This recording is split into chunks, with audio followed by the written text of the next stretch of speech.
long-distance relationships in which I'm extremely relationship insecure, and yet I decide to get into them, and then I'm like, oh, since this is so awkward and horrible, why don't we make it an open relationship?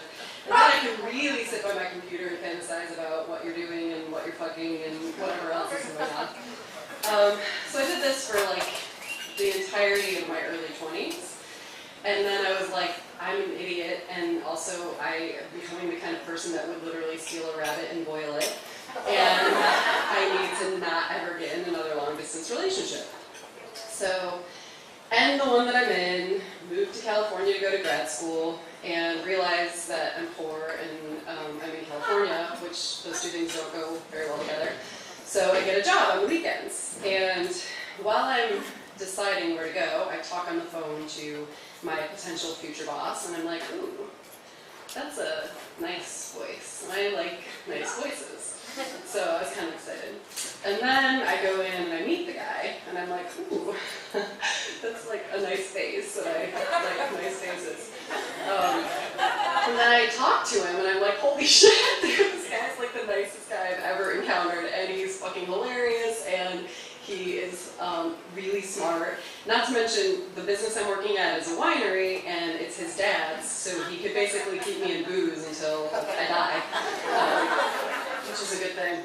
And so he's like my perfect man, and I'm super into him from literally my job interview on. I walk home from my job interview telling my best friend that I'm marrying him, and I'm not the kind of person who thinks I'm marrying people after I know them for 3 minutes, but I like literally did, and I'm like, okay, how can I make this happen? Like, I'm marrying him, he just needs to figure it out somehow.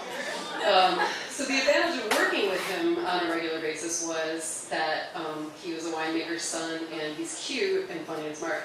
So there were like ladies constantly thrusting their various parts at him, and I got to observe their tactics, which was pretty kick-ass, because they'd be like leaning over the bar. I wore this dress especially so that I could imitate the boob thrusting.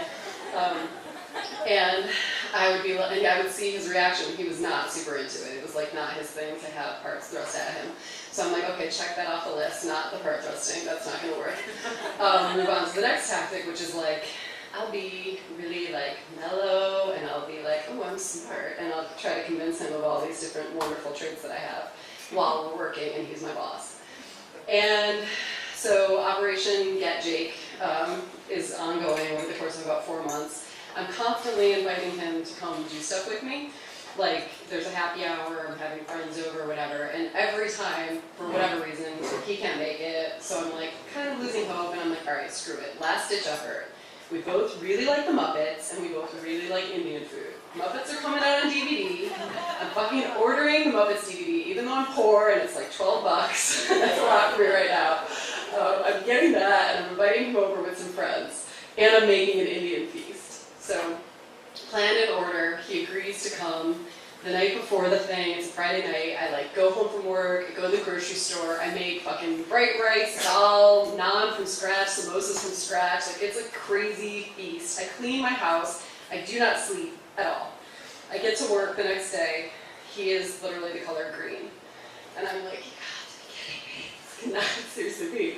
He's like, I'm gonna be fine, I'm taking echinacea, I'm totally coming over today, it's gonna be cool. Like throughout the day he gets worse, he's all sweaty, and it's just not going to be good. So at that point I was like, you know what, forget it. It's not happening, we're not going to be together, it's not meant to be, I was deluded. Which is the point when he decides to ask me out. So before he gets the words out of his mouth, I'm like, yes, I would like to out with you. Please continue to ask me this offer, because I will just continue to say yes. So we go out, we bring a couple 74-year-old friends along, it's a 26-hour date, he finds a box of Cheez-Its in my bed, the first night we go out, it's a little awkward. But it goes really well. The only problem is I'm leaving for my internship in Paris 6 days later. And so we have to decide, are we going to be long distance, are we not going to be long distance, and we decide that we are going to be long distance. So instead of being really traumatic and turning me into a rabbit boiler, it like really bonds us and we fall further in love. And I send him postcards every day with naked people on them, because that's the kind of postcards that they have in France, because that's what French people like.